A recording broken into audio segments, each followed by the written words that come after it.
Et voici le montage qui correspond aux fonctions du premier degré. On va faire nos premiers pas. Alors, la première chose, c'est quoi? Une fonction du premier degré? Type de fonction du premier degré? Quelles sont les expressions analytiques correspondant à ces fonctions? Et enfin, la représentation. C'est parti! C'est quoi une fonction du premier degré? C'est tout simplement une droite croissante ou décroissante qui monte ou qui descend, dont l'expression analytique, la formule générale, est la suivante. F pour fonction, qui va relier l'abscisse à l'ordonnée, qui va relier l'antécédent à son image, qui va relier la variable indépendante à la variable qui en dépend, et qui a pour forme générale y est égal à mx plus p, avec bien sûr m différent de 0. Ces deux nouvelles petites lettres, parce que f est connu, x est connu et y aussi, les deux lettres dont je parle sont m et p, eh bien p n'est rien d'autre que l'ordonnée à l'origine, et dans cette expression, ça correspond aussi au terme indépendant, celui qui n'a pas de variable, c'est-à-dire que vaut y, souvenez-vous, quand x vaut 0. Quant à m, il s'agit de la pente de la droite, appelée aussi coefficient angulaire. Pente, ça doit vous dire quelque chose, hein. On a déjà tenté de calculer la pente d'une route. Ça a sans doute un lien, on le verra plus tard. Alors, deux types de fonctions du premier degré. Il y a d'abord les fonctions affines, c'est-à-dire des droites croissantes ou décroissantes qui ne passent pas par l'origine, qui ne passent pas par l'intersection de vos deux axes. Et donc, dont l'expression générale est la même. Y est égal à mx plus p, m coefficient angulaire, p étant l'ordonnée à l'origine. À noter que puisque c'est une fonction, on pourrait très bien écrire, au lieu de y, f de x égale mx plus p. Troisième petite chose importante à savoir, au niveau de la symbolisation rigoureuse, lorsque vous voulez exprimer l'équation d'une droite, imaginons que votre droite s'appelle A, ici. Donc vous le savez, les droites, au niveau du symbole géométrique, lorsqu'on les nomme, on utilise des lettres minuscules. Eh bien, lorsque je veux exprimer le fait que A, petit a, ma droite a pour équation cette formule, j'utilise ces trois barres. Donc a pour équation, et puis je fais suivre la forme générale, y est égal à mx plus p. Il existe aussi les fonctions dites linéaires. Dans ce cas de figure, ce sont des fonctions dites croissantes ou décroissantes, mais qui vont passer par l'origine, c'est-à-dire droite passant par le point O, qui a pour coordonnées 0 pour l'abscisse, 0 pour l'ordonnée. À noter que ce type de droite traduit des situations de proportionnalité. L'expression type qui en découle, l'expression analytique, devient alors y est égal à m fois x. Lorsque x augmente, y augmente de façon proportionnelle. Mais je pourrais très bien écrire aussi f de x égale mx. Ou encore, si je décide d'appeler ma droite B, B a pour équation, les trois petites barres, y est égal à mx. Ça, c'est pour le cocktail apéritif. Comment identifier lorsqu'il s'agit de fonctions affines? Fonctions affines, droite ne passant pas par l'origine. Eh bien, dans un premier temps, voilà quelques petits exemples. Y égale 3x moins 1, y1 égale moins x plus 1 demi, y2 égale 3 demi x plus 2. Eh bien, déjà, rien qu'en observant ces trois expressions analytiques, elles se rapportent bien à l'expression générale. Y est égal à mx plus p, ce sont donc des fonctions dites des fonctions affines. Maintenant, je pourrais très bien repérer ça graphiquement, à savoir ici, dans le graphique, j'observe bien que ces deux droites ne passent pas par l'intersection de mes deux axes. La première fonction ici, h, sens de lecture gauche-droite, est une fonction croissante, fonction affine croissante. La deuxième droite est une fonction affine décroissante. Comment faire la différence avec des fonctions dites linéaires? Si je pars d'abord d'équations, y égale 3x, y1 égale moins x, y2 égale 3 demi-x, à nouveau, ça remplit bien la formule générale, y est égal à mx, et donc rien qu'en observant ces expressions analytiques, je pourrais en conclure qu'il s'agit d'expressions traduisant des fonctions dites linéaires. Maintenant, graphiquement, droite croissante ou décroissante qui vont passer par l'origine, voici un graphique, eh bien, j'observe bien que ces deux droites passent toutes les deux par l'intersection de mes axes, passent par le point de coordonnées 0, 0. Alors, j'ai une première droite f, une première fonction qui est croissante, et une deuxième fonction linéaire qui est décroissante. Les expressions analytiques. Alors, on rappelle les fonctions affines, expression générale y égale mx plus p, les fonctions linéaires y égale mx. Droite passant par l'origine pour les fonctions linéaires, droite ne passant pas par l'origine pour les fonctions affines. Deux nouvelles petites variables ici. Alors, la première, c'est m. m est appelée pente de la droite, mais c'est aussi appelé le coefficient angulaire. Puisque c'est un coefficient, il appartient au monde des réels non nuls. Et cette valeur peut être strictement positive, dans ce cas-là, vous en conclurez que votre fonction est croissante, ou cette valeur, petit m, est strictement négative, et dans ce cas de figure, votre fonction sera décroissante. Quant à p, il s'agit tout simplement de l'ordonnée à l'origine, que vaut y quand x vaut 0, et ce sera aussi le terme indépendant de votre équation. Voyons voir si vous avez compris. Ici, vous avez 4 petites équations de droite, puisque ce sont des fonctions du premier degré. On va s'amuser à identifier affine ou linéaire, et en déduire la croissance ou pas de ces fonctions. La première, y égale moins 2x, c'est une fonction linéaire, puisque cette équation correspond bien au type y égale mx. C'est une fonction qui est décroissante, puisque le coefficient angulaire vaut moins 2, valeur négative. La deuxième, fonction linéaire également, qui correspond bien à l'expression type y égale mx.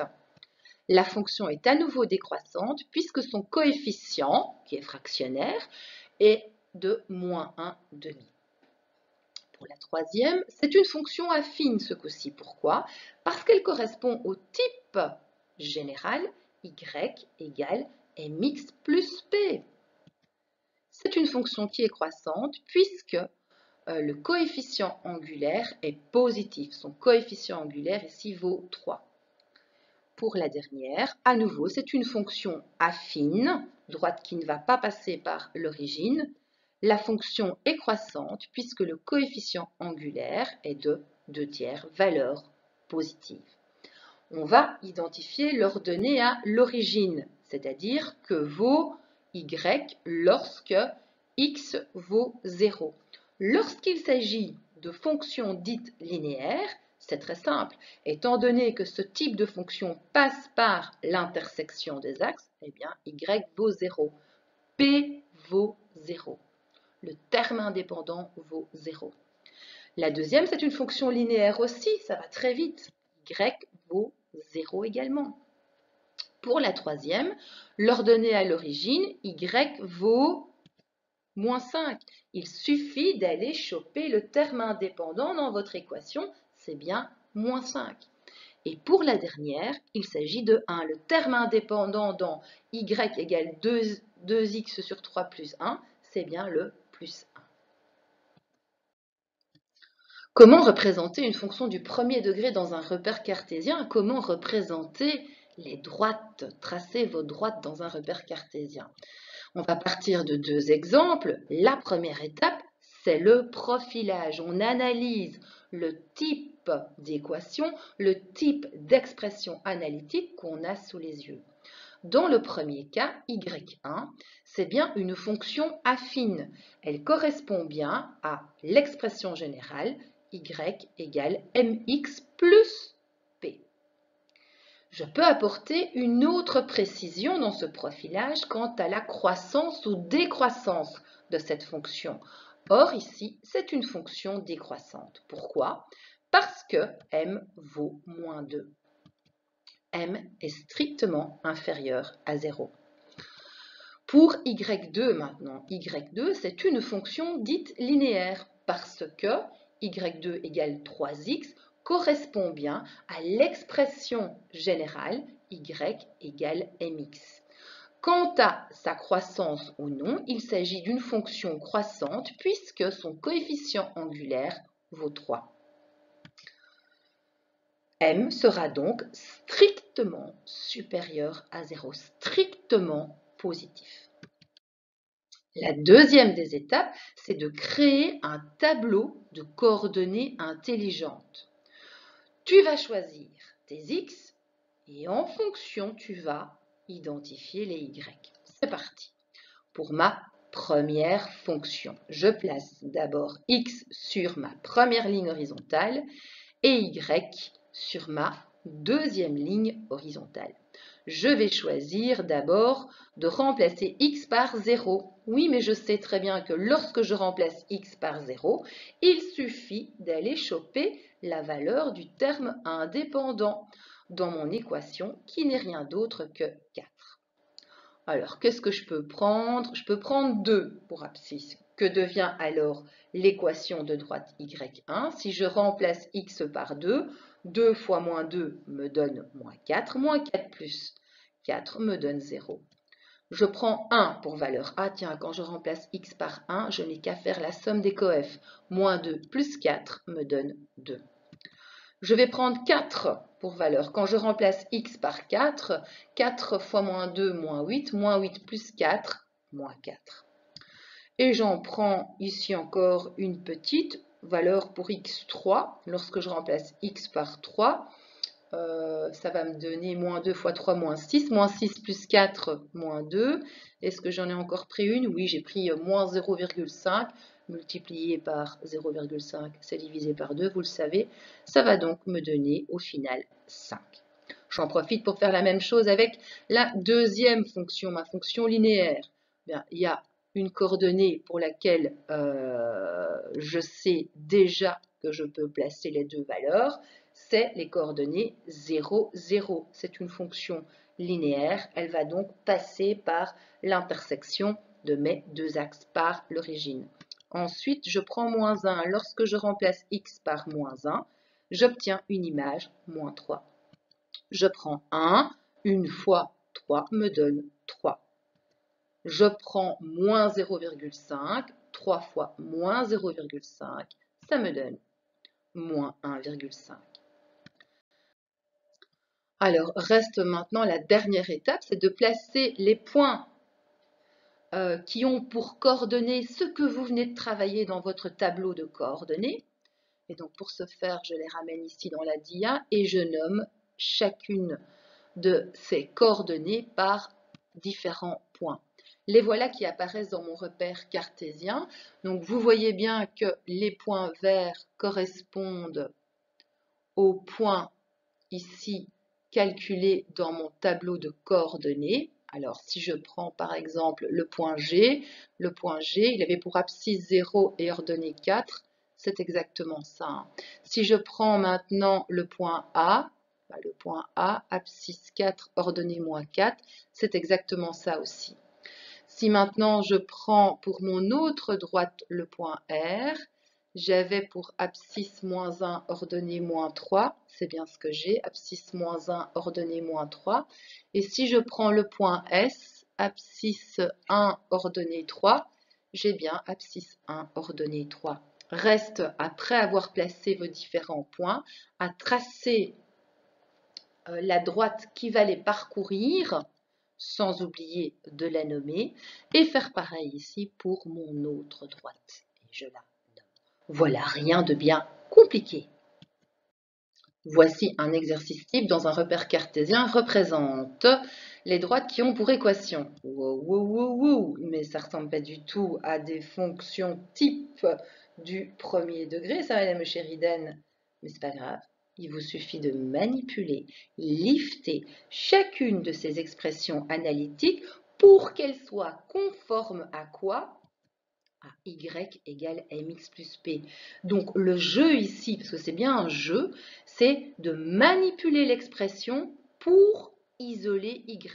On va tout simplement utiliser notre savoir-faire au niveau des équations. Si je prends la première expression analytique, eh bien, je vois tout d'abord que le coefficient qui accompagne y est négatif. Alors, petit truc, moi, j'aime pas ça. Donc, je vais le rendre positif. Comment? En le balançant de l'autre côté de mon égal. Je me retrouve alors avec 9x plus 12 égale 3y. Oui, mais je dois isoler y.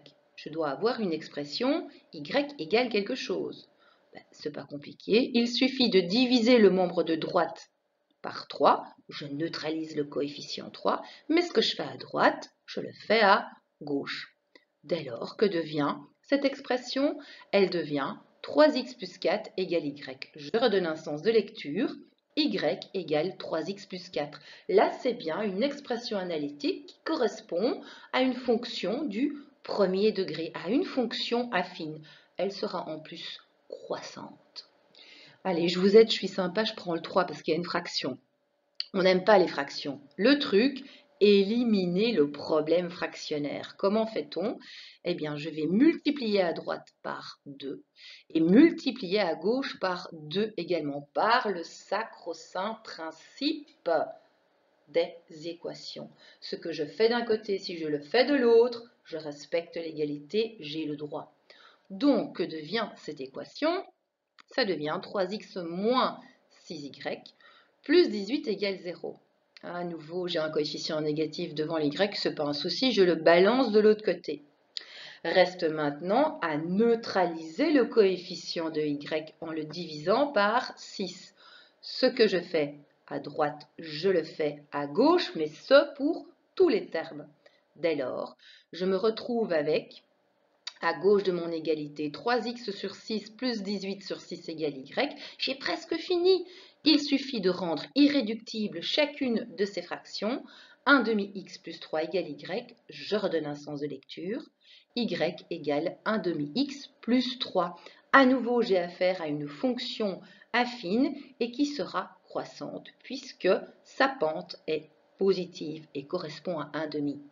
Maintenant, c'est à vous de jouer pour représenter ces deux expressions liftées dans un repère cartésien grâce au profilage, à un tableau de coordonnées et enfin à votre graphique. Je suis sympa, je vous aide pour la dernière expression parce qu'il y a une fraction. Alors, une des premières valeurs pour x que vous devez cibler, c'est quand x vaut 0. Si je remplace x par 0, je n'ai qu'à choper la valeur du terme indépendant ici qui vaut 3. Alors vous allez me dire, oui mais le coefficient, madame, il est fractionnaire, comment on fait? Regardez un petit peu, c'est une fraction qui est facile, c'est 1 demi. Donc ça veut dire que si je suis stratégique dans mes choix d'abscisse, eh bien je vais prendre des valeurs divisibles par 2, des multiples de 2. Si je prends 2 et que je remplace x par 2, 1 demi fois 2, ça me donne 1. 1 plus 3, ça me donne 4. Autre multiple de 2, moins 2. Si je remplace x par moins 2, 1 demi fois moins 2, ça fait moins 1 plus 3, ça donne 2. Si je remplace par moins 4 maintenant, 1 demi fois moins 4, ça me donne moins 2 plus 3, ça me donne 1. Et voilà, à vous de jouer.